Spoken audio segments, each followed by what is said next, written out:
अभी आ जाते हैं हम समझ के चलते हैं कि आप सेक्शन 8 कंपनी नहीं हैं। आप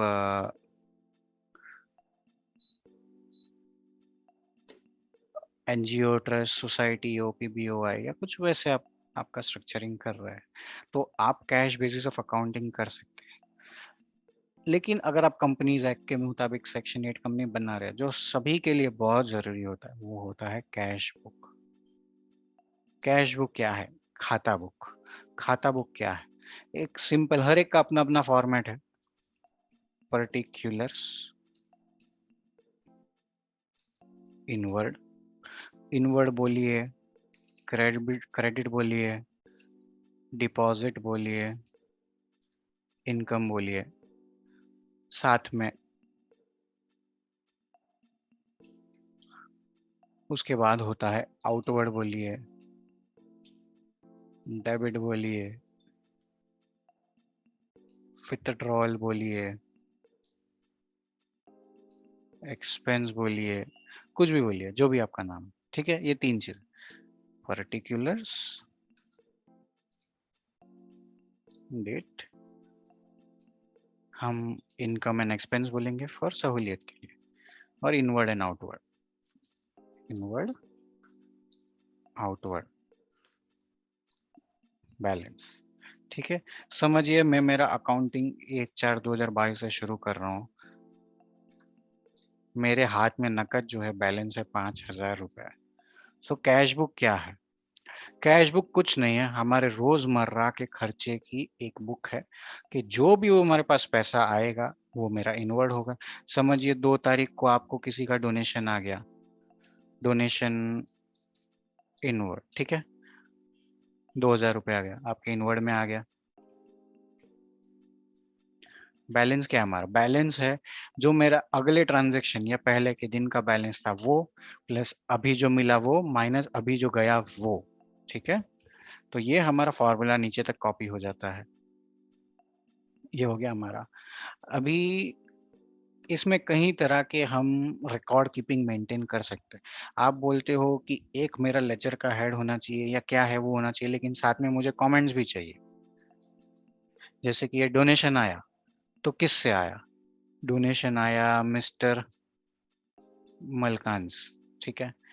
2 तारीख को हमारा और एक एक्सपेंस हो गया। उसके बाद आपने जो स्टाफ रखा है, जो कहीं पे विजिट करता है अलग अलग एनजीओ पे, हॉस्पिटल पे, केस वेरिफिकेशन पे, उसका ट्रैवलिंग हो गया, कन्वेयंस, ठीक है।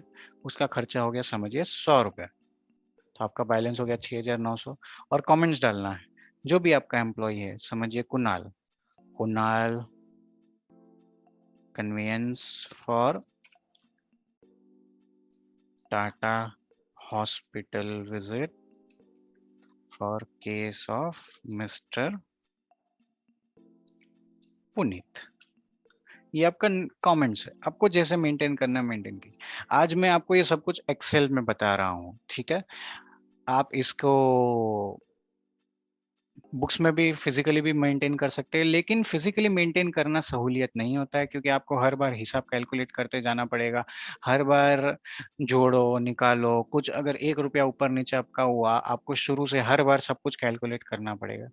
इसके लिए एक्सेल सबसे बेटर होता है। बहुत सारे सॉफ्टवेयर मार्केट में अवेलेबल है, बहुत सारे हैं जिसमें आप ये सब हिसाब किताब रख सकते हैं कैश बुक के लिए, ठीक है। अगर सिर्फ कैश बुक रखना है तो फिर आपको समझिए 3 तारीख को आपके पास किसी ने और पैसा दिया, कॉर्पस, कॉर्पस के नाम पे आपको दिया।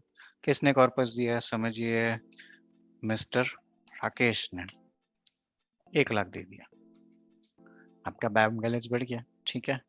अभी 2 तारीख 3 तारीख को आपको वापस कोई खर्चा करना है, कोई ज़रूरियातमंद आया, उसको आपको डोनेशन देना है और हेल्प करना है।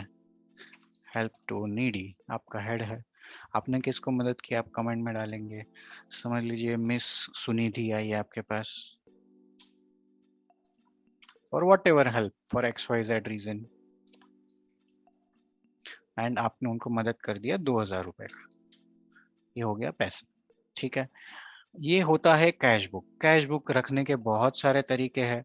अभी आप कैश बुक को एक सेंट्रलाइज भी रख सकते हैं, लेकिन अगर आपके पास 4 लोग अलग-अलग है जो कैश ले रहे हैं, तो चारों जन अपना-अपना कैश बुक मेंटेन कर सकते हैं। आपके बहुत सारे लोकेशन है, तो हर एक लोकेशन का एक कैश बुक बन सकता है। एक कंसोलिडेटेड कैश बुक बन सकता है कि हर लोकेशन आपको फ़ोन करके या कोई भी आपका इंटरनल सिस्टम हो जो बताए कि ये पैसा आया, ये पैसा गया। बहुत सारे मेंटेन करने के तरीके होते हैं। आप हमने ये जो फॉर्मेट दिखाया, ये बहुत बेसिक फॉर्मेट है जो ज़्यादातर प्रिवेलिंग है। आपके कोई स्पेसिफिक रिक्वायरमेंट है, जहाँ पे आपको प्रोजेक्ट भी डालना है कि कौन से प्रोजेक्ट के लिए कुछ किया, या कोई बीमारी के लिए किसी को देना है, या कोई जो हॉस्पिटल के साथ टाई अप में है बहुत सारे, तो कौन से हॉस्पिटल में दिया। बहुत सारी चीज़ें, ये एक्सेल है, ठीक है? आप कोई भी सॉफ्टवेयर भी यूज़ कर रहे हैं, उसमें भी आप ये सब कर सकते हैं। आप बुक्स में मेंटेन कर रहे हैं, हाथ से लिखित मेंटेन कर रहे हैं, वो भी कर सकते हैं। फंडा यहाँ पे है कैश बुक का समझना। कैश बुक का मतलब एक खाता बुक है, जो भी हमारा इनकमिंग है और जो भी आउटगोइंग है वो रिकॉर्ड हो रहा है, और हमारे पास जो हाथ में बैलेंस है वो अपडेट होते जा रहा है, जो हम डे एंड पे हम गिन लेंगे कि हाँ, मेरे खाते में, मेरे तिजोरी में, मेरे लॉकर में 1,04,900 रुपए 3 तारीख को शाम को होने चाहिए। ठीक है? ये हो गया हमारा कैश बुक।